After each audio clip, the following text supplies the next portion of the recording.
On Tuesday, 23rd of December, presidential candidate John Katumba was in Fort Portal, seeking people's mandate to vote him as the next president of Uganda on the 14th of January 2021. However, police tried to divert the 24-year-old candidate from getting to the agreed-upon venue. The area police insisted Katumba get to the venue through a longer route, a matter his entourage resisted.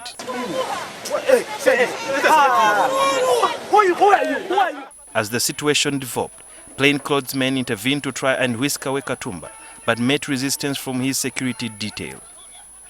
The scuffle later turned ugly as various members of the armed forces flexed muscles. According to Lokech, these scenes are regrettable and the officers acted in an unprofessional manner. It's very unfortunate. I think that's why I delayed. I was trying to talk to the commanders. It's very unfortunate. And I promise you I will correct that. It is just lack of professionalism. Just lack of professionalism and failure in command and control. These police officers, they have been given to give protection to the presidential candidate. They should also coordinate with the commanders on the ground.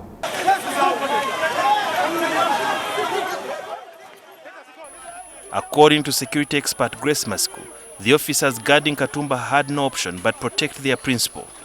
The bodyguards must ensure that they lay their lives before that the life of their principal, in this case with the presidential candidate. Before anything else can happen to a presidential candidate, it must first happen, even if it means death. That's why they lay their lives before their principals. Among those in the fight was a man in plain clothes, seen wrestling down an armed police guard to the ground. According to Masiko, such scenes could have been fatal.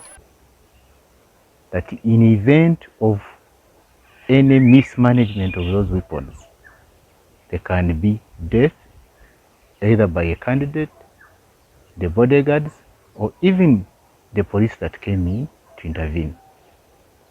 It now becomes also more complicated that while this was going on, there was a third party, presumed to be a security officer in plain clothes, civilian clothes.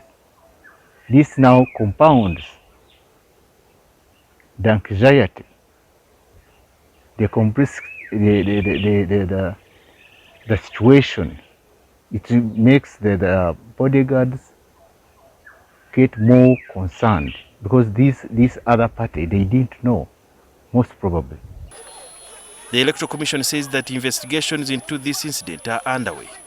The incident in Fort Portal is being pursued, and know that brought it to the attention of our security officials here who work directly with the Uganda police for the investigation and the report on what exactly happened and what took place there. We are concerned about the safety of our candidates, but also the conduct of the candidates. According to the acting publicist of the electoral body, Katumba has been summoned to the commission on several occasions over misconduct. Because we've seen disturbing images of him running across the streets, which is not good. He could be knocked by a vehicle. He can get an accident, which is not good, and it's not good for everyone, but certainly not good for a presidential candidate.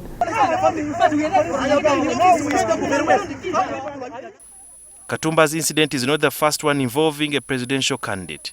In November, presidential candidate Patrick Amriat's security detail clashed with the area police in Adjumani. So what needs to be done? If you are going into an AOR of somebody, what I mean by AOR is just an area of responsibility, the officer must report his presence. The officers who are escorting the presidential candidate must report their presence to the commander in that general location. Experts say that whenever security officers respond to various situations without anxiety, there will be hardly any incidences where they regret their actions. However, the police personnel who are guarding all the presidential candidates have been cautioned to always cooperate with the area commanders in order to avoid the repeat of the ugly incidents that were recorded in Fort Portal. Sudil Yaruhanga, NTV.